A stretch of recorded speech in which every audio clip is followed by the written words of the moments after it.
But Adam Gould's at Rainbow, Yarpeed area. I'm just in a paddock that was lupins last year.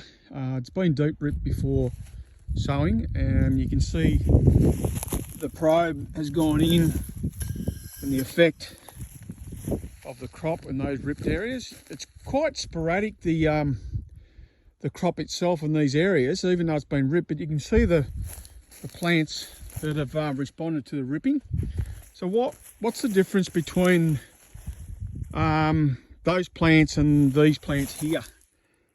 So what we're looking at are two issues, and it's quite prevalent through any sort of sand zones, right through the Mallee down towards the Wimmera, and it's what we call hydrophobic / non-wetting soils. So that tends to be exacerbated from stubble retention, and also crops like lupins, which are quite waxy on the outer layer, and they're very hard to break down. So they sit on the surface and they form this waxy layer on the surface. So we're seeing this particularly after dry summers and dry autumns. But let's have a look at, so we know we're going to get a great response to ripping on these sands because of the compaction layer. So let's pour some water, say in this zone here where the crop has come up late, and we'll just see what happens. And you can see the water just runs off, and even down in here where we scratched the top layer, it's really struggling to penetrate the surface. So that's one of the reasons why even these lupins from last year are just germinating. Let's spray some of this wetter we've been talking about.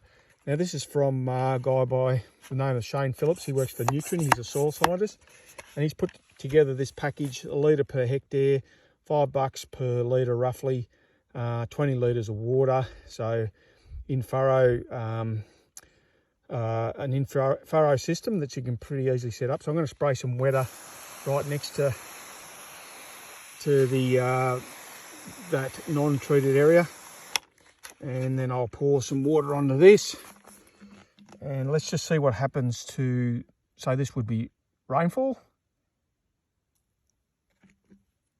So the water itself doesn't bead, it goes straight into the soil.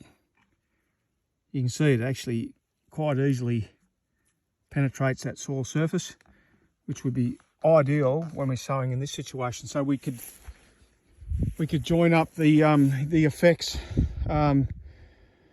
effects of the ripping, so growth, and then the wetter effect in terms of emergence, so we wouldn't have this sort of sporadic look that we're seeing out in these paddocks. Anyway, I thought you'd be interested in that.